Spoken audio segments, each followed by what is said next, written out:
नमस्कार। भारत माता की जय। भारत माता की जय हो। और भारत के प्रधानमंत्री नरेंद्र मोदी की जय। ये जय इसलिए है कि प्रधानमंत्री मोदी लगातार प्रधानमंत्री पद पर रहते हुए अपने प्रथम प्रधानमंत्री जवाहरलाल नेहरू का रिकॉर्ड तोड़ दिया। क्या सच में प्रधानमंत्री नरेंद्र मोदी ने पंडित जवाहरलाल नेहरू का रिकॉर्ड तोड़ दिया है? तो वो इस वीडियो में एक विश्लेषण के साथ में आप सुन पाएंगे।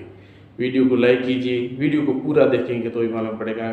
वीडियो को शेयर कीजिए और इस वीडियो में विश्लेषण में आप जानेंगे कि किस तरह से नरेंद्र मोदी आगे हैं या पंडित जवाहरलाल नेहरू हैं या इंदिरा गांधी कितने पायदान पर हैं। नमस्कार। भारत के प्रधानमंत्री नरेंद्र मोदी ने भारत के प्रथम प्रधानमंत्री पंडित जवाहरलाल नेहरू का रिकॉर्ड तोड़ा। इस रिकॉर्ड को देखते हुए बहुत सारे नेतागण और बोल रहे हैं कि नरेंद्र मोदी ने पंडित जवाहरलाल नेहरू का रिकॉर्ड तोड़ दिया, जबकि कांग्रेस वाले और विपक्ष बोल रहे हैं कि ये सब बातें बेबुनियाद हैं। क्या प्रधानमंत्री मोदी ने वास्तव में पंडित जवाहरलाल नेहरू का रिकॉर्ड तोड़ा? तो ये तथ्य और विश्लेषण लेकर मैं बता रहा हूँ कि क्या किसी प्रकार राय देने या किसी प्रकार के पक्ष विपक्ष माहौल बनाने की कोशिश की बात नहीं है। यहाँ पर एक सटीक बात है कि प्रधानमंत्री नरेंद्र मोदी सत्ता में रहते हुए 12 साल पूरे हो चुके हैं और ये दावा किया जा रहा है कि वो भारत के सबसे लंबे समय तक लगातार रहने वाले निर्वाचित प्रधानमंत्री बन गए हैं। उन्होंने जवाहरलाल नेहरू का रिकॉर्ड तोड़ दिया और इस उपलब्धि के बाद भारतीय जनता पार्टी पूरे देश में विशेष अभियान चला रही है। कई जगहों पर पूजा अर्चना की जा रही है और भाजपा शासित राज्यों के मुख्यमंत्री विभिन्न कार्यक्रमों में हिस्सा ले रहे हैं। इस पूरे घटनाक्रम तथ्यात्मक विश्लेषण की बात की जाए तो नरेंद्र मोदी कितने समय से प्रधानमंत्री हैं? तो पंडित जवाहरलाल नेहरू से नरेंद्र मोदी कैसे आगे निकले? तो भारत में सबसे लंबे समय तक प्रधानमंत्री रहने का रिकॉर्ड की बात की जाए तो भारतीय जनता पार्टी 2014 के लोकसभा चुनाव से पहले नरेंद्र मोदी को प्रधानमंत्री पद का उम्मीदवार घोषित किया गया था। उस समय गुजरात के मुख्यमंत्री थे और लोकसभा चुनाव में भाजपा नेतृत्व वाले राष्ट्रीय जनतांत्रिक गठबंधन एनडीए को स्पष्ट बहुमत मिला और 26 मई 2014 को नरेंद्र मोदी ने पहली बार प्रधानमंत्री पद की शपथ ली। इसके बाद 30 मई 2019 को दूसरी बार और 9 जून 2024 को तीसरी बार प्रधानमंत्री पद की शपथ ली। अब वर्तमान में 26 मई 2014 को 10 जून 2026 तक नरेंद्र मोदी प्रधानमंत्री पद पर लगातार 4399 दिन पूरे कर चुके हैं। तो पंडित जवाहरलाल नेहरू प्रधानमंत्री कैसे बने?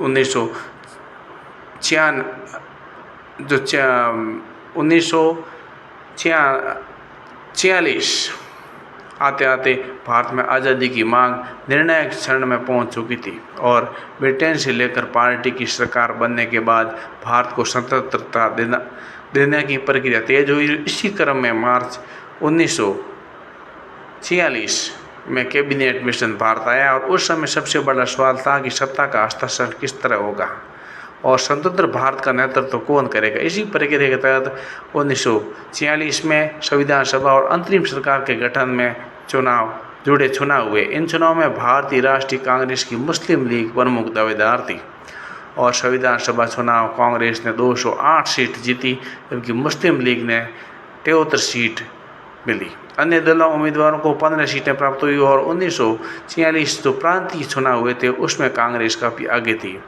और 923 सीटें जीती। मुस्लिम लीग के खाते में 425 सीटें गई और तब कांग्रेस का लगभग 90% सामान्य गैर मुस्लिम सीटों पर विजय हुई। वहीं मुस्लिम लीग 87% मुस्लिम सीटों पर जीती थी। इसके बाद अंतरिम सरकार के गठन की प्रक्रिया हुई और उसमें कांग्रेस अध्यक्ष पद महत्वपूर्ण था और इतिहासकारों के अनुसार कांग्रेस की जो अधिकांश प्रांतीय इकाइयों ने सरदार वल्लभ भाई पटेल को समर्थन किया था। हालांकि महात्मा गांधी ने जवाहरलाल नेहरू को प्रधानमंत्री देखना चाहते थे और 2 सितंबर 1946 को गठित अंतरिम सरकार में जो उपाध्यक्ष नियुक्त किए गए थे नेहरू जी, और 15 अगस्त 1947 को भारत स्वतंत्र हुआ और जवाहरलाल नेहरू स्वतंत्र भारत के पहले प्रधानमंत्री बने और सरदार वल्लभ भाई पटेल उप प्रधानमंत्री बने।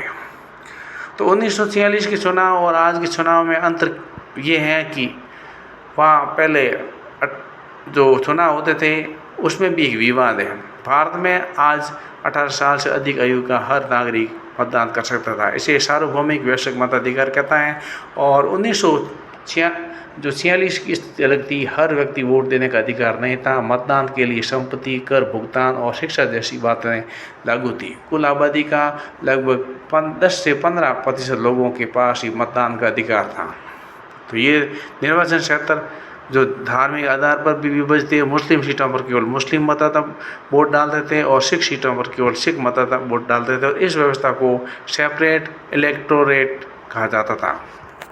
और ये जो नेहरू निर्वाचित प्रधानमंत्री इस की बात की जाए तो 1946 में चुनाव कांग्रेस में सबसे बड़ी राजनीतिक शक्ति बनकर उभरी और कांग्रेस ने अपने नेता के रूप में जवाहरलाल नेहरू को चुना और अंतरिम सरकार बनाई। और संसदीय लोकतंत्र में जनता सीधे प्रधानमंत्री नहीं चुनती बल्कि बहुमत वाली पार्टी अपना नेता चुनती। इस आधार पर नेहरू को निर्वाचित प्रधानमंत्री माना जा सकता है। दूसरा पक्ष तर्क देता है कि 1946 में चुनाव आधुनिक लोकतांत्रिक मानकों के अनुरूप नहीं था, उस सार्वभौमिक मताधिकार नहीं था और धार्मिक आधार पर अलग निर्वाचन क्षेत्र मौजूद थे। इसलिए उनके अनुसार नेहरू जी का 1947 से 52 का जो कार्यकाल निर्वाचित प्रधानमंत्री कार्यकाल में नहीं जोड़ा जाना चाहिए और ये हिसाब से नहीं जोड़े तो मोदी आगे निकल जाते हैं और ये हिसाब जोड़े तो नेहरू जी अभी आगे हैं। भारत का पहला सार्वभौमिक वैश्विक मताधिकार जो आम चुनाव 1951-52 हुआ था और इस चुनाव में कांग्रेस को 366 सीटें मिली और नेहरू फिर प्रधानमंत्री बने। यही वजह है कि सबसे लंबे समय तक निर्वाचित प्रधानमंत्री की बहस में 1947 से 52 का जो कालखंड है सबसे महत्वपूर्ण बन जाता है। यदि नेहरू 1947 से 52 के कार्यकाल को शामिल किया जाए तो वो भारत के सबसे लंबे समय तक प्रधानमंत्री रहने वाले और सबसे लंबे समय तक निर्वाचित प्रधानमंत्री माने जा सकते हैं।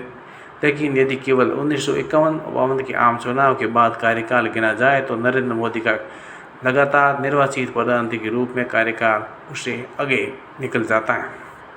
इस प्रकार से यही बात है कि जवाहरलाल नेहरू के टोटल 6131 दिन होते हैं और इंदिरा गांधी के 5831 दिन होते हैं और नरेंद्र मोदी के 4399 दिन हुए।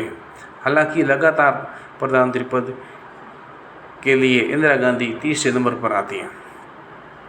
इंदिरा गांधी इस सूची की बात की जाए तो वो 24 जनवरी 2067 को प्रधानमंत्री बनी। उनका कार्यकाल 24 मार्च 77 तक चला और उसके बाद में 14 जनवरी 80 से दोबारा प्रधानमंत्री बनी और 31 अक्टूबर 84 तक पद पर बनी। इस तरह उनका कार्यकाल जो है 5851 दिनों का था। हालांकि लगातार प्रधानमंत्री रहने की बात करें तो उनका सबसे लंबा कार्यकाल 1967 से 77 10 साल का था और लगभग 4078 दिनों का था। ऐसे में अगर कुल कार्यकाल की बात करें तो इंदिरा गांधी दूसरे पायदान पर आती हैं और पहले स्थान पर नेहरू रहेंगे और तीसरे पायदान पर प्रधानमंत्री नरेंद्र मोदी रहेंगे।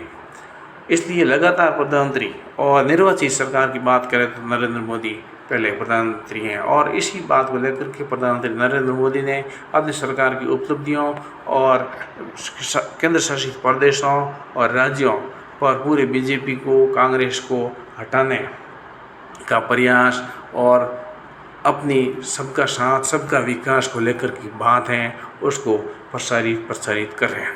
तो इस प्रकार से ये आप न्यूज़ में भी देख सकते हैं। वीडियो को लाइक कीजिए, चैनल पर नए सब्सक्राइब कीजिए, वीडियो को शेयर कीजिए। जय हिंद।